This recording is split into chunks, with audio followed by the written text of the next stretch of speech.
Hola chicos, nos encontramos nuevamente por este medio para intentar hacer este seguimiento y a pesar de la distancia poder ir avanzando poco a poco en estos conocimientos básicos hoy en el área de geometría.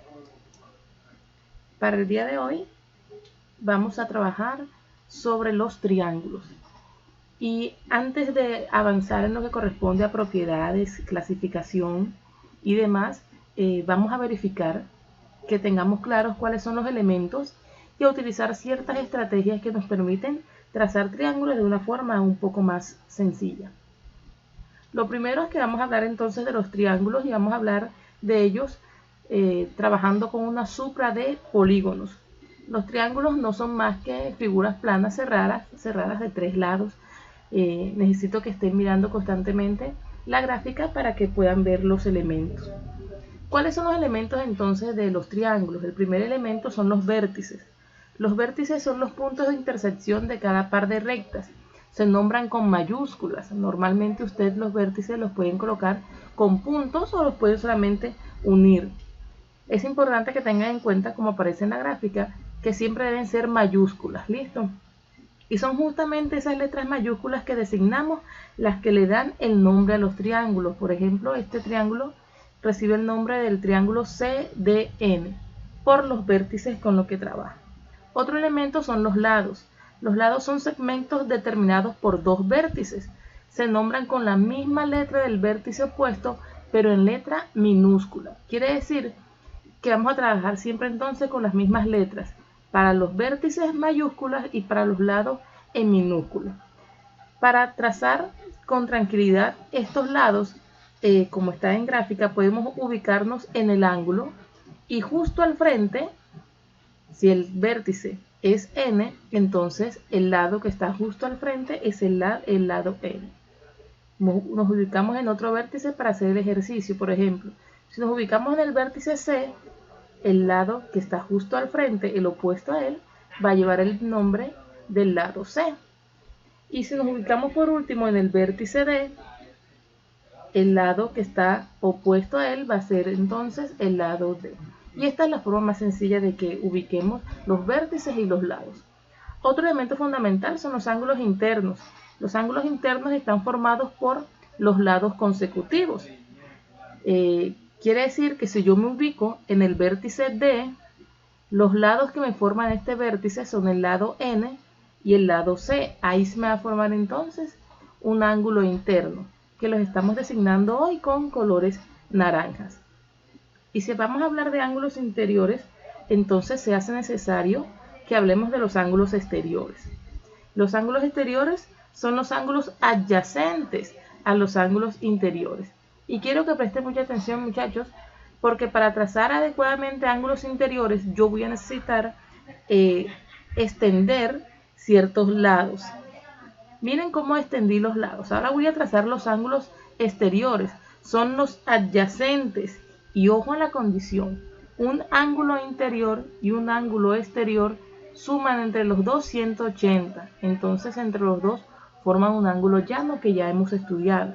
Y si lo analizamos bien, también suman o forman un ángulo suplementario de 180 grados.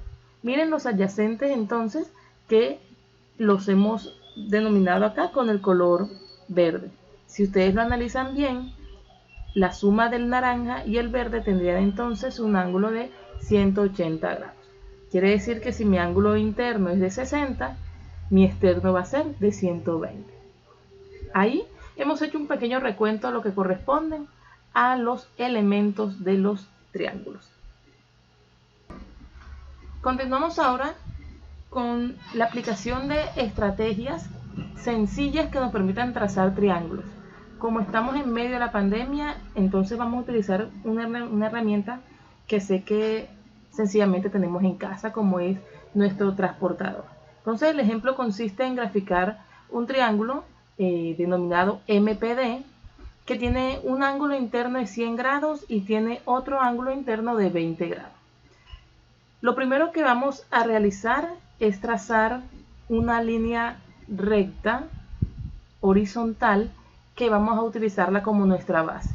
Como ahora estamos trazando triángulos, dándole prioridad a la medida de los ángulos, entonces esta base puede tener cualquier longitud, porque vamos a priorizar la medida de los ángulos. Esta línea recta, nuestra base, vamos a darle entonces de una vez lo que serían los dos vértices. En este caso vamos a denominarlos el vértice M y el vértice P. El primer ángulo que nos dan dice que debe ser de 100 grados, entonces nos vamos a ubicar en el vértice M y ahí vamos a colocar de forma correcta nuestro transportador. Nuestro ángulo es de 100, entonces trazaremos un ángulo de 100 grados y lo marcamos. El siguiente ángulo que nos dan es un ángulo de 20 grados. Vamos entonces a nuestro siguiente vértice, el vértice P, ubicamos allí nuestro transportador, señalamos donde corresponde el ángulo de 20 y trazamos hasta unir con el lado que ya habíamos trazado. Quitamos nuestro transportador, entonces empezamos a pulir nuestro triángulo eliminando el excedente. Marcamos nuestro ángulo de 20 que ya habíamos trazado y ubicamos nuestro último vértice D que faltaba por marcar. Tenemos entonces en pantalla nuestro triángulo con el ángulo de 100 y el ángulo de 20. ¿Cuál sería entonces la medida de ese ángulo que nos falta? Ojo a las condiciones. Si los ángulos internos de un triángulo suman 180, tengo 100 por un lado, 20 por otro lado, quiere decir que ese último ángulo que nos falta mide entonces 60 grados. Y ahí tenemos nuestro triángulo final utilizando solamente nuestro transportador. Intentemos nuevamente otro ejemplo. Acá tenemos el triángulo B, C y D, un ángulo de 45 y un ángulo de 70. Lo primero, nuestra base y marcamos nuestros vértices B y C. Vamos al primer vértice, que es el vértice B, ubicamos el transportador y vamos a marcar nuestro ángulo de 45. Perfecto. Marcamos el ángulo y nos vamos inmediatamente al vértice C. Ubicamos el transportador de forma correcta y vamos a marcar lo que corresponde al ángulo de 70 grados. Marcamos el ángulo de 70 y vemos que nos queda un triángulo perfecto. Si somos cuidadosos y marcamos los dos primeros ángulos correctamente, no vamos a tener ningún problema con el siguiente ángulo. Vuelve la condición. Si los tres ángulos sumados son 180 y tenemos 70 y 115 y 45, quiere decir entonces que nos hace falta el ángulo de 65. Y eso es todo. Ahora, muchachos, para practicar, para que confirmen que lo que hemos visto hasta el momento lo hemos asimilado muy bien, vamos a trazar un ángulo que lo denominamos LMD. Sus ángulos internos serán de 80 grados y 50 grados. Inténtenlo y les aseguro que con mucho esfuerzo y con dedicación no habrá conocimiento que ustedes no puedan alcanzar. Cuídense mucho y éxitos en esta actividad.